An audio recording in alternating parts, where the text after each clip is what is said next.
Let's talk about mindfulness and meditation and a little bit of the difference of what that kind of means and what that looks like. So meditation is like a process, kind of like how we did yoga nidra last night. That's more, and kind of the same thing this morning. When I do that, I call it an urban Zen, but that guided meditation that we go through those steps this morning, that's the same thing. So to me, it's what served me the most when I started this journey and this transformation.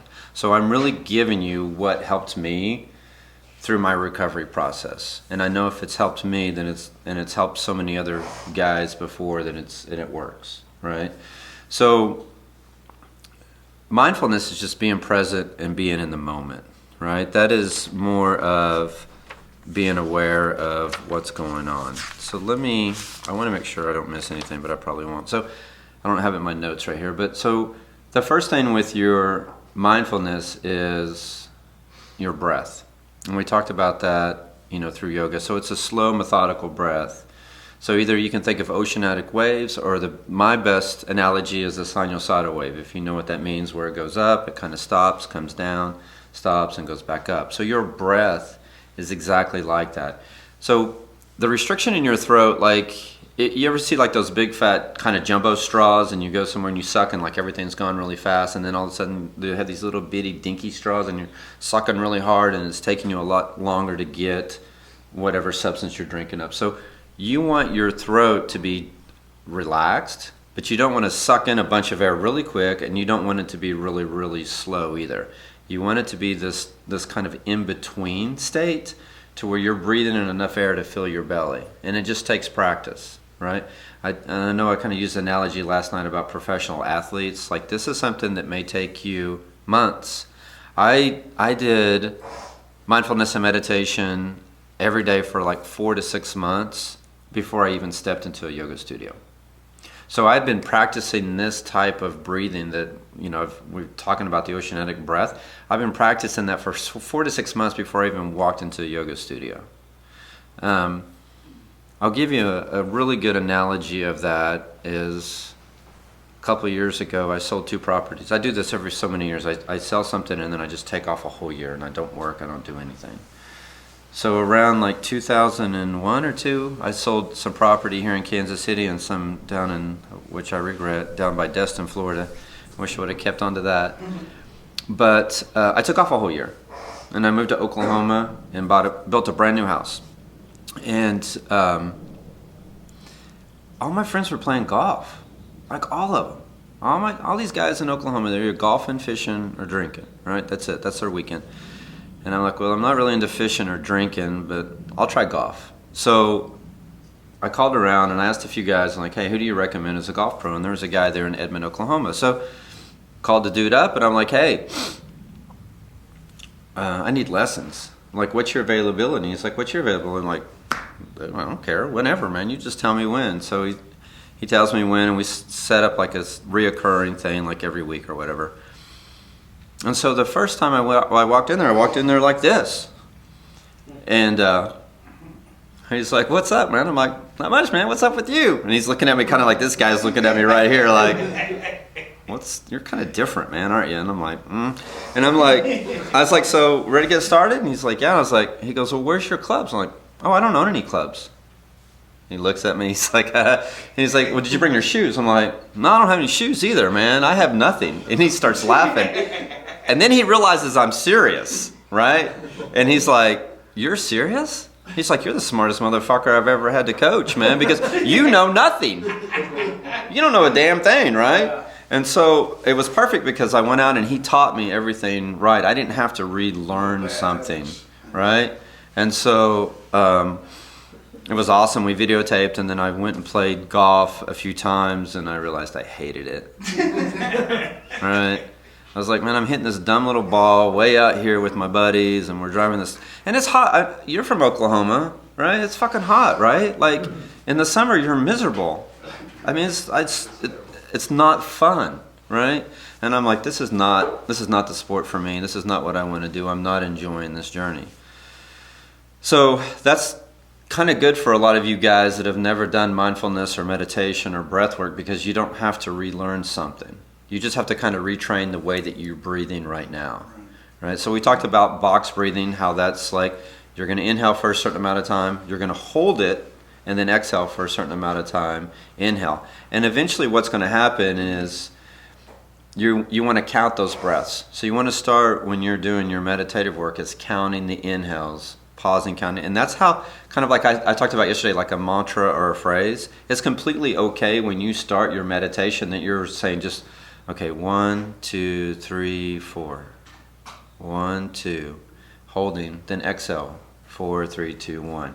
That can be your mantra and your phrase at first to get you going with this breath to where you figure it out. I always held my hand on my heart and one on my belly so I could be like, okay, what, you know, and then you start thinking about, you're doing everything wrong at first, right? But realize your mind never really shuts down. So it just takes a while, but after a while, your breath is just going to be second nature, right? I think, what did they call it? Phase 1 or phase 2, something yesterday? Eventually, a stressful situation, or you're driving in your car, you're doing whatever, you're just going to be breathing like, oh, let me relax with my breath. Let me be meditative and be in this moment. So the first thing you want to think of with mindfulness is your breath, right? And then your intention of what's going on. So you set your intention for that day, and it's a slow, methodical breath. And then, so number 1 is breath. Number 2, if you want to write these down, is your observation. So mindfulness is breath. Number 2 is observation. It's just a general observation. I do this practice every morning before I get out of bed. Some days I don't feel very good, so my time out of bed, even though I may get up at 6, is I get out of bed at 11. Right? So I have lots of time to meditate and be mindful. So it's your breath and then just a general observation of what's going on around you. Maybe how you feel, maybe if you have sinuses, allergies, anything, if you're sore, if you feel good today, you got plenty of rest. Just a general observation.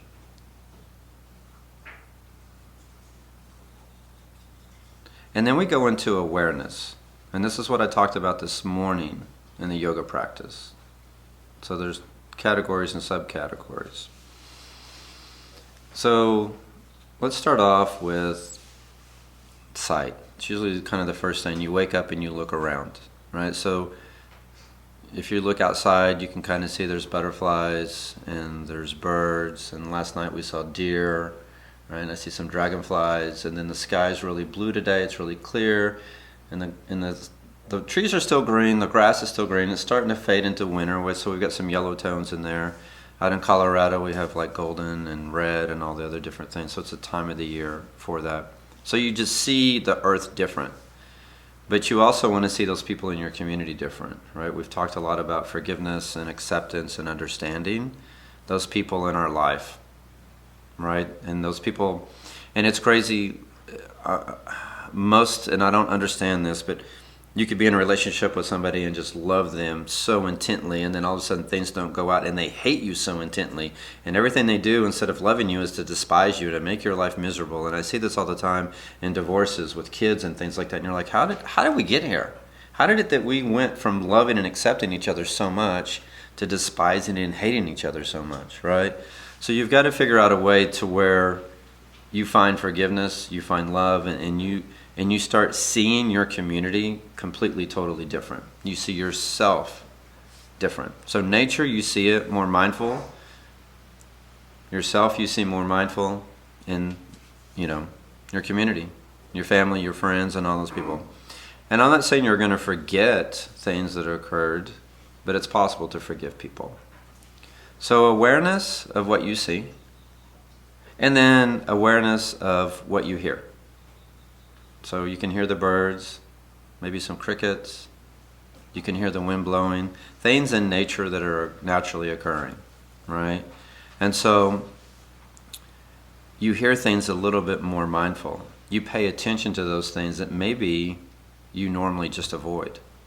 That's just background noise, but now you're beginning to understand and be more centered with that.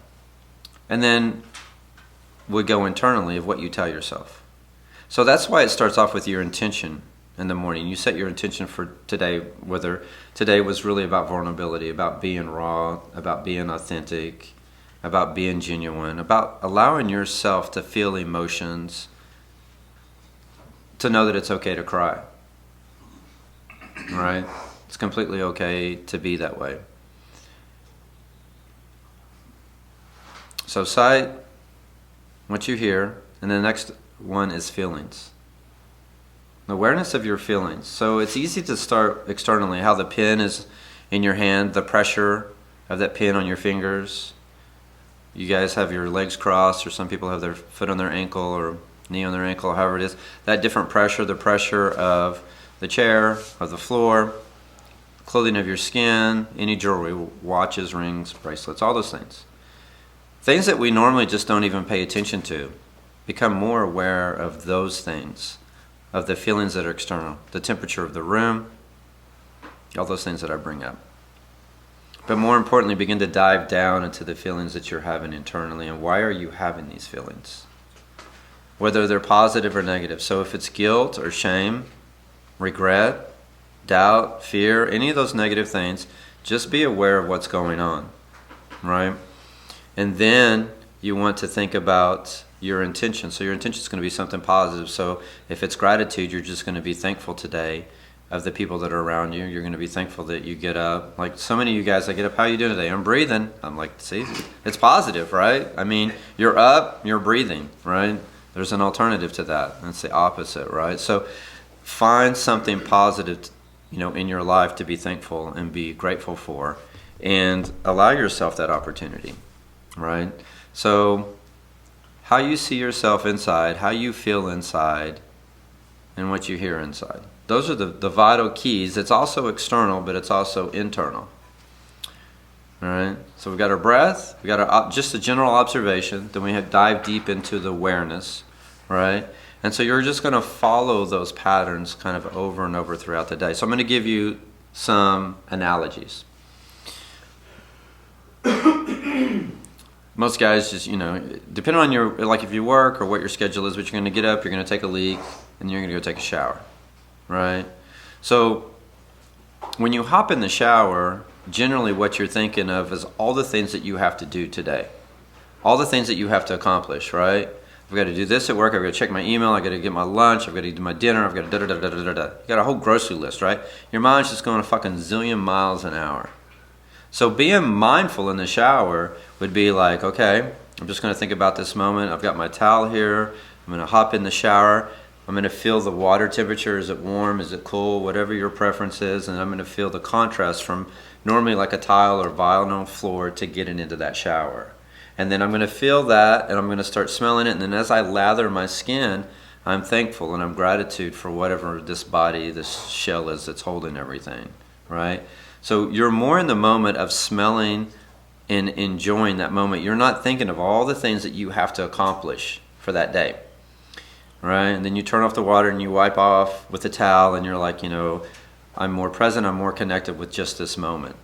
I'm just thinking about right now. And then you brush your teeth, and you're more in tune with the taste and the smells of the toothpaste and the toothbrush and how that feels completely different.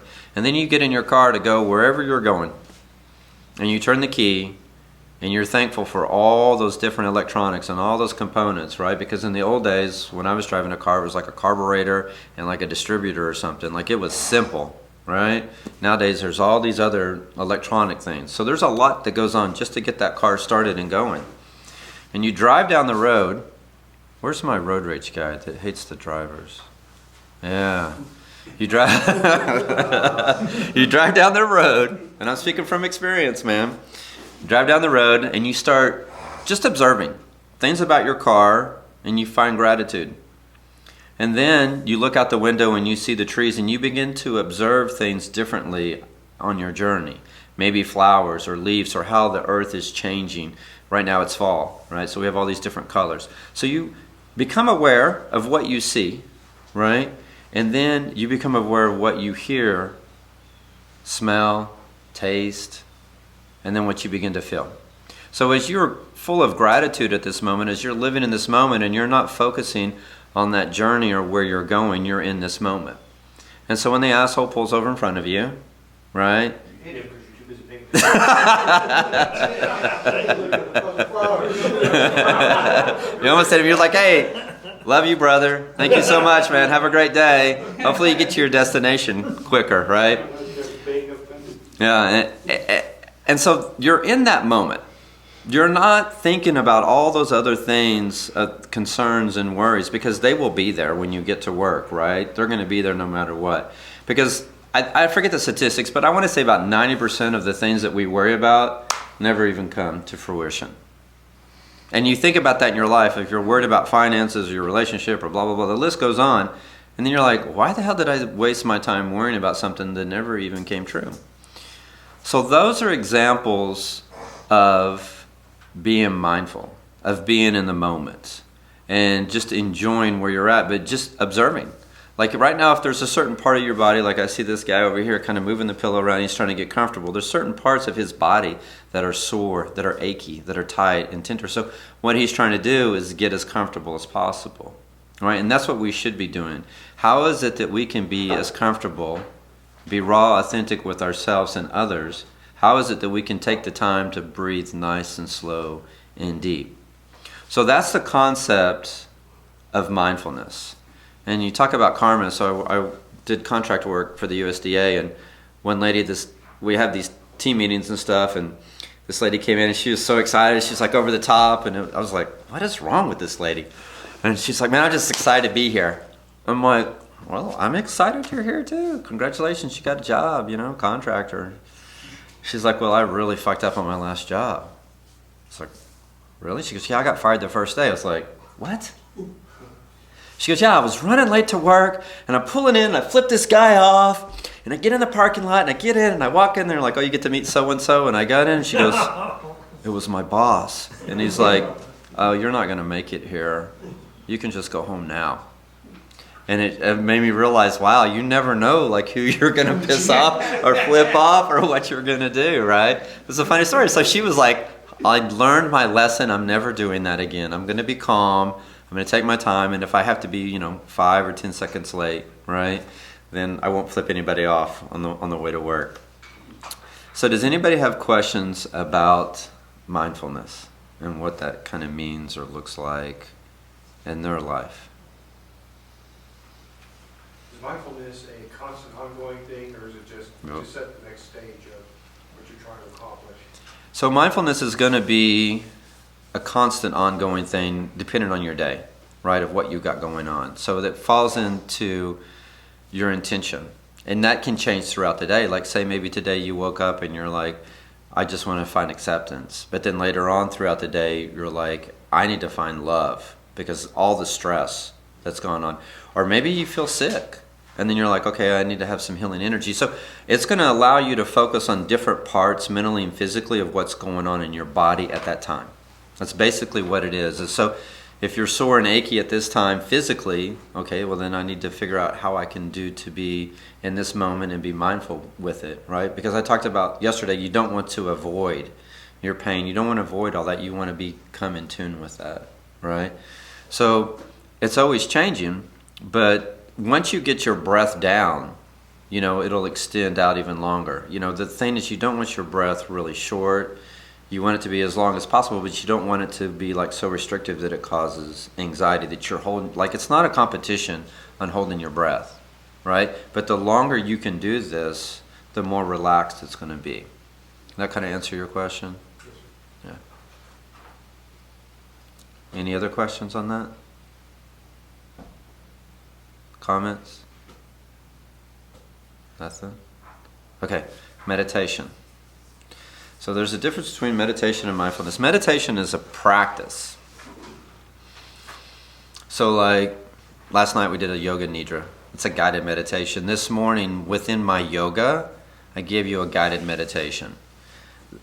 You're probably not going to get that unless you live in Kansas City and you go to Yoga Patch and see Lauren that went through my teacher training. Like, kind of like the golf story. Like, I was her first yoga instructor, so she didn't know any different. Then she went through my teacher training, so she doesn't know any difference.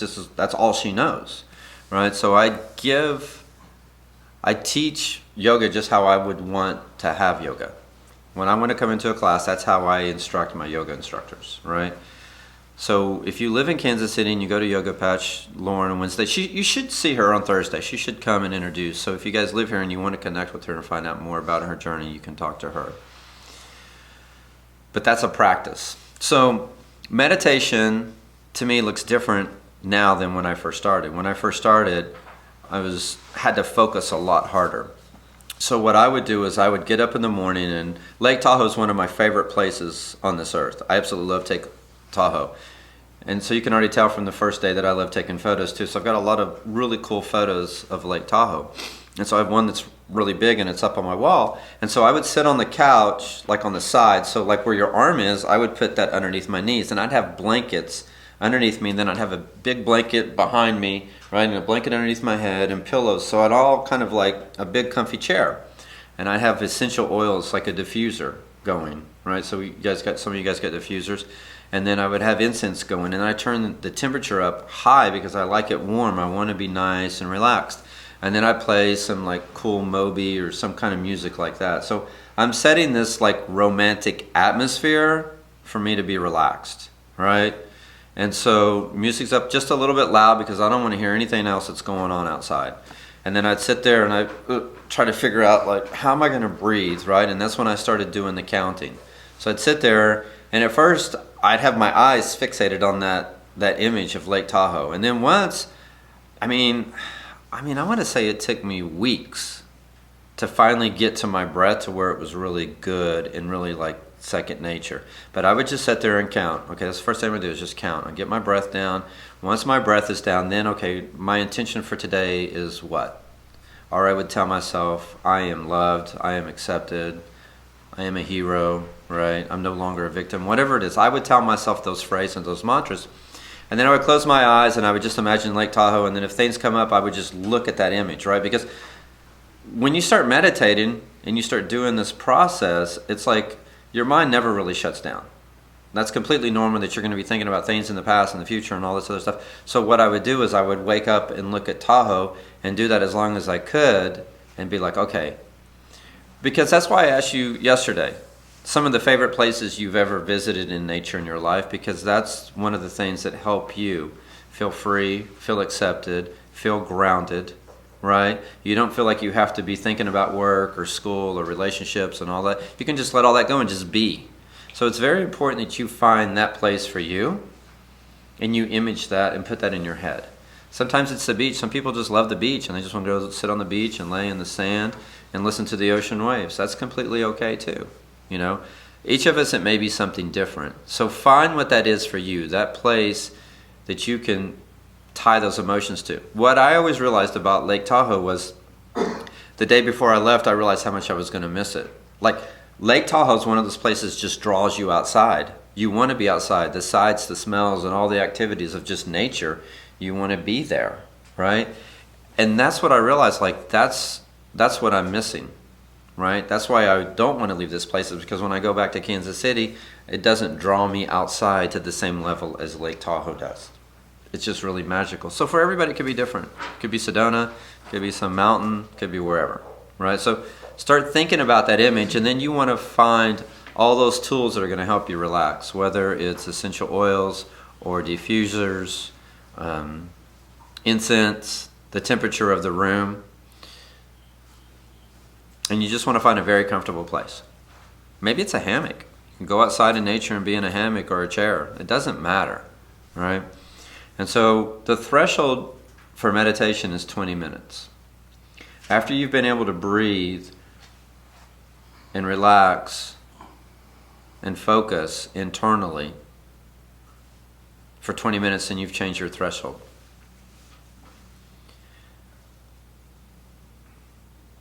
So my suggestion to every person is figure out how they can make close to 20 minutes every morning before they start their day.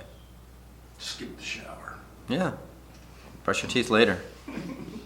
All right? If you don't have 20 minutes and all you have is 5 or 8, that's okay. But figure out a point in the day that you can take 20 minutes to yourself to meditate. And I promise you that will change your life. That's a part of, and we'll talk about that here in a second, it's part of your self-care routine. But 20 minutes is truly the threshold that allows everything in your body to begin to reset, and your breath, and it all becomes a habit. If you don't have that time, if all you have is 5 minutes in the morning or 8, eventually, hopefully, you can work up to 20 minutes. Yes, sir. You're saying basically you don't have to sit like a yoga in one position. You can do standing meditation or walking meditation. Yeah, so I started on the couch just because I had to figure out how to relax. I have fibromyalgia, right? So to me, it's like when I walk, it's painful, right? So that's not enjoyable to me, right? But I've finally built up to where now, like, I'll walk for 30 minutes at a time. And so to me now, when I get up in the morning, right, I'll meditate, but then me and my wife, and then I'll take the dogs and we'll go on a really nice 30-minute hike. So that's my morning meditation, right? Is we don't even have to talk. That's where I do it best because I sit still, and next thing you know, I'm thinking about my nose itches and my butt hurts. Exactly. Yeah, it's 100%. So you just start where you can, but you got to realize the most important thing is your breath. So when you're doing a walking meditation, it's a perfect example. You can add that mindfulness aspect into that morning meditation, right? So when you're walking, you're thinking about, each step, just like you guys did the labyrinth this morning, right? You're thinking about each step, and you're looking a little bit slower. That's what it is. You're taking time. You're not in this big rush or this big hurry. I traveled all over, and we would try to see as many things as we could, right? So if we're going to Yellowstone or Yosemite or wherever, National Park, or we're visiting Florida or California or whatever, you get up and you're just like, go, go, go, go, go, go, go. And the next day, go, go, go, go, go, and go, go, go, go, go. And then by the time you get home, you're like, oh my God, I need a vacation from a vacation. Well, it's because you did too much. You didn't have a healthy boundary. So now what we do is we pick one thing a day. And I know on the way there and on the way back, I'm going to see other things and enjoy other things. But I really only do one thing a day as all is my objective. And so I start enjoying the journey, all right? So it's about the process. So I'm not goal-oriented. You're going to hear it different from other people here. I'm process-oriented. So it's about enjoying this journey, about this experience that we have right here, right now, because that's really all we have. And if I make it to that end result, if I make that goal, that's perfectly okay. When I go talk to corporate people, a lot of the people are like, what? But I said, I get it, I understand. But I want you to think about the process that you're doing and how you're accomplishing.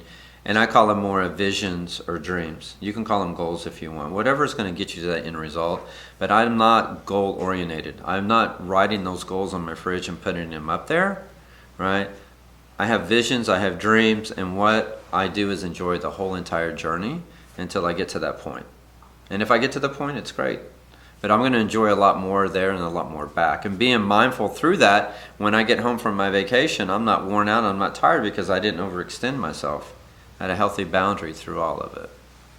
So that's kind of the difference, high level between meditation and mindfulness. Mindfulness is something that you're going to do basically throughout the day, right? It's everything you do. Meditation is that process of I'm going to sit and or walk or hike. Meditative could be mountain biking or rock climbing. A lot of people that get into rock climbing said it's completely, totally meditative. I've had guys that say hunting is meditative because they're in nature and they feel like they're one with the earth, right? And so each person, it's going to be a different journey and different path for you. I'm just going to encourage you to spend that, and if you're hunting, that's more than definitely 20 minutes a day, right? But I don't know if people hunt every day. But, whatever serves you, that's truly what it is. Whatever's going to get you connected to nature and connected to yourself, you just need to find that. And I know you do Tai Chi, so that's also a form. You're talking about breath and movement. You're moving and you're breathing, and walking. So all of those things, and what you're doing now may look different later on, It may change and grow. Any questions? Any feedback, anything? Nothing? You guys are like crickets. All right.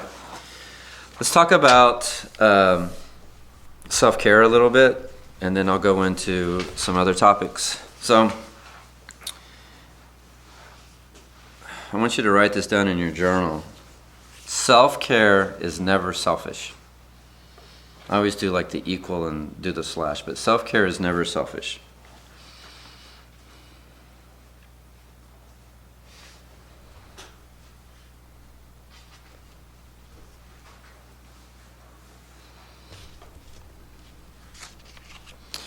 And I want you guys to remember that you're here for each other and that we're here for ourselves, right? And part of your self-care journey can look a lot different for a lot of different people, all right?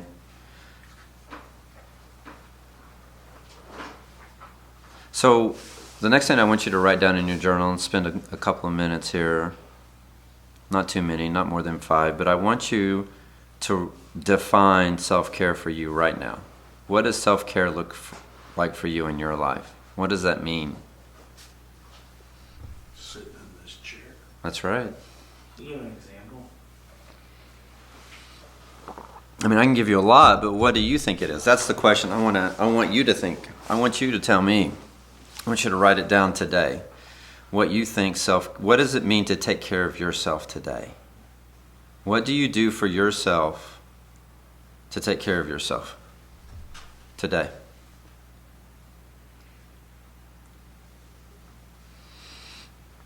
Not anybody else, yourself.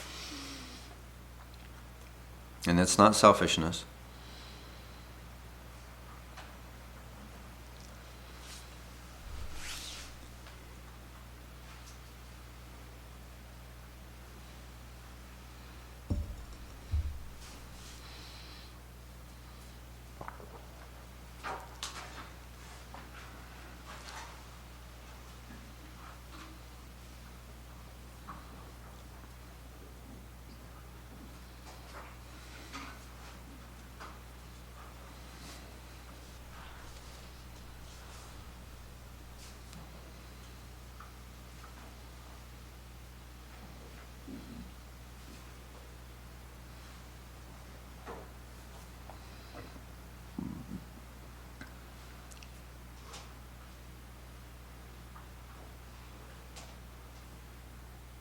Another minute or two.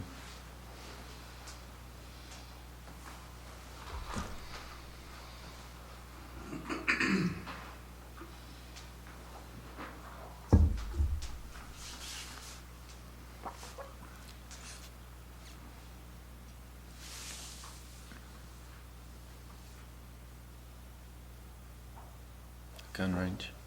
You hear it? The gun range. You hear it? That's what I thought. Yeah. That's part of the woods, right? Just Yep. on the road? Okay. I'm like, uh-oh. You're safe. Everybody done? No. You can take your time. Got another minute if you want. I'm good. You good? Yeah, I'm having problems with this because isn't that why we're here? Yeah. So. Yeah. So I want you to, and you can write this down too if you want, but that's why I'm here, man.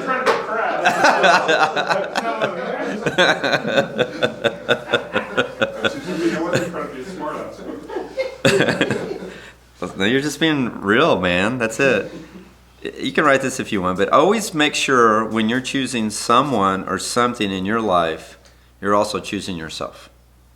And that's really big for self-care, right? That you're choosing yourself first. They always have that saying that you can't take care of somebody else if you can't take care of yourself. If you can't fill your cup up, if you can't be present, you can't be mindful. If you don't have love, you can't give love, right? There's certain things that I can't give. Like I cannot be a quarterback. I can't throw a damn ball.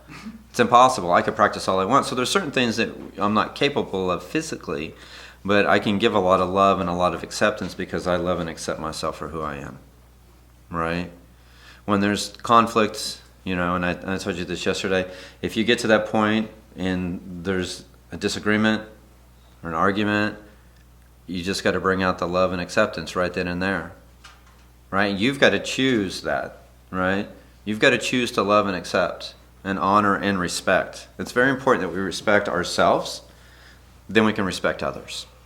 If we've lost that respect and our honor and our pride within ourselves, if we have too much guilt and shame and anguish that we're carrying around all the time, we can't be that person that we really want to be. right? So that's why it's so important to be vulnerable, to be raw, to journal these things, to set your intention for the day so you can move past a lot of that negative aspects. So we remember, this is a good one to write down, we remember 10% of what we hear.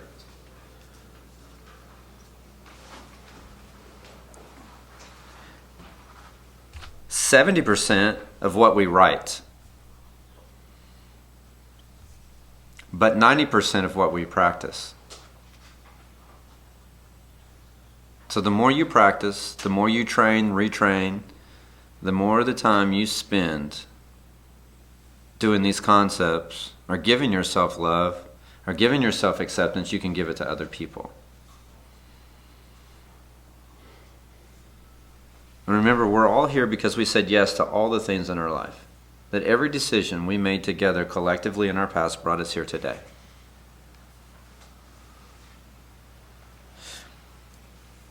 So when I talk about train and retrain the brain, the synapses follow the same pattern for effectiveness.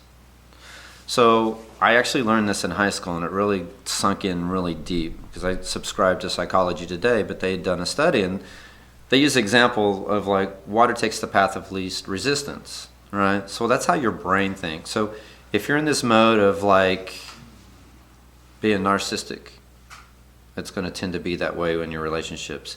If you tend to have low self-esteem, it's going to be that way in your relationships. If you tend to be loving and accepting, it tends to be that way. So you can actually retrain your brain to think in a different pattern. And then what happens is when that situation occurs, this is how you think, right? So it's tough when we're thinking about a lot of our negative memories, right? To replace them with something positive. But if we find a way to love and accept ourselves through this journey, and to love and accept others no matter what they've done, it makes it a lot easier, right? So you've got to figure out, how can I replace the negativity with something positive? And that's the challenge, right? How can you find a way to take away that thought, right? So the challenge for me has always been, I'm in constant pain. Like, I'm never comfortable. Anytime there's pressure anywhere on my body, it hurts. So I could become bitter, I could become angry, I could hate my body.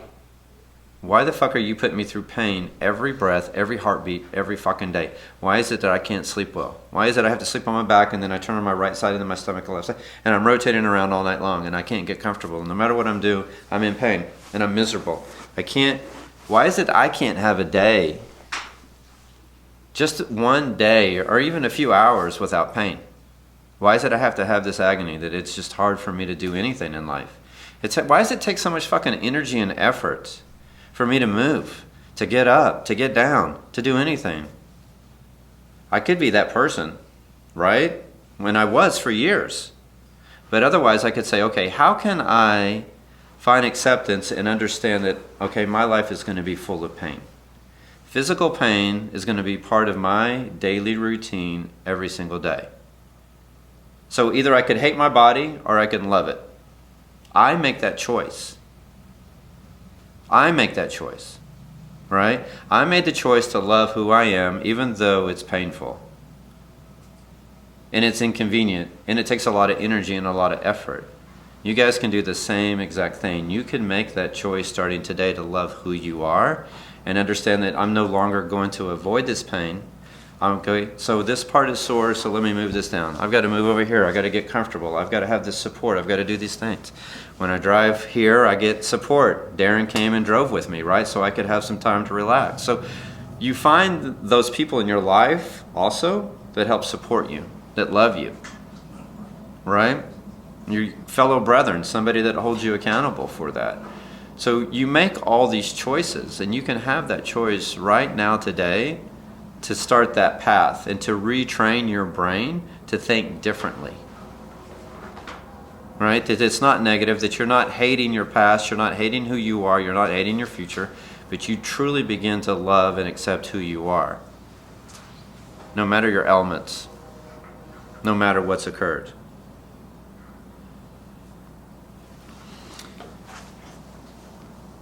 So let's talk about self-care. Who wants to share what they wrote? Anybody? You guys talk so much. There you go. What I currently do is work out, read, eat keto, travel, meditate. Yeah, that's perfect. What else? Hygiene, nutrition, exercise. Yeah. Anybody else? Then I try to do a selfless act. For Oh, yeah, that's throughout the good. day. I've been doing that for about a year. I do that a year. I do a financial budget of $100. A random person, at some point, I will like pay for their groceries or like if we're at a restaurant. I only do it once a month, but I will try to randomly find some person and give about $100 and they just like one day this lady was at the automotive place and you could just tell she was poor, man. She had some baby dirty clothes and she had some old beat up Ford from 1972 or whatever. She's struggling and everything, and I'm like, you know what? I'm gonna pay for all her maintenance of her car. And she just started bawling like I had, she'd won the lottery, right? So that's a great one, dude. I don't even think about that, but that's truly a great. I don't have a lot of money to do it, but Right. I try to go out Yeah, there. that's good. What else? Anybody else? No? No self-care? So I put gym, eating healthy, chiropractor, DI.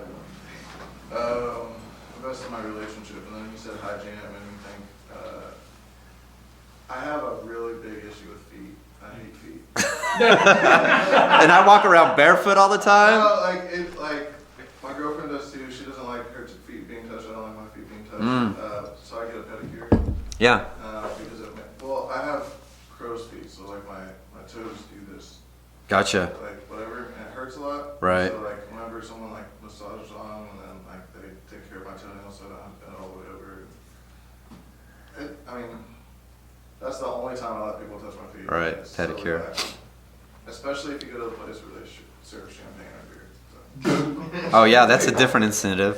I changed my dial. I changed my dial in my music with my toes. Darren's like, "What the hell, dude?" It's like having an extra set of hands. Ride along and he just changing the stereo with this. He's got a spoon. Would you like a bite? Brushes his teeth. Those are all great examples of self-care, right? And those things may change. Don't realize that everything that's today isn't always going to be consistent, right? Yesterday when I talked about like holistic healing, those are all really great advantages and benefits and examples of self-care too. Sauna, hot tub, going for a hike, nature, all those things. So it really kind of incorporates all into one, to where when you're spending time for yourself and doing things for yourself, you're also connecting and healing and taking care of yourself, right? So realize that all of those things are really, really good examples of self-care. I want you to write down these two questions, and I want you to spend the next couple of minutes answering them. And we're not going to discuss those today, but I want you to just think about them. And you can do one at the top of a new page and then go down about halfway. What do you foresee as your biggest challenges during this week? You're one day into this program. What do you foresee the biggest challenges during this week?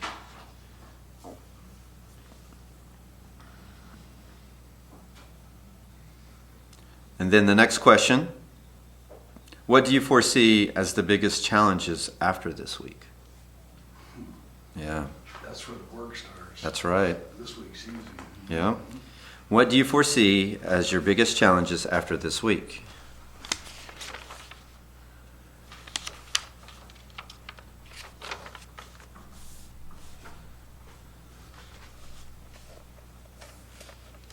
And just spend a couple of minutes writing down a couple of answers to both of those. And then, as this week progresses, I want you to continue to fill in the blanks underneath those questions.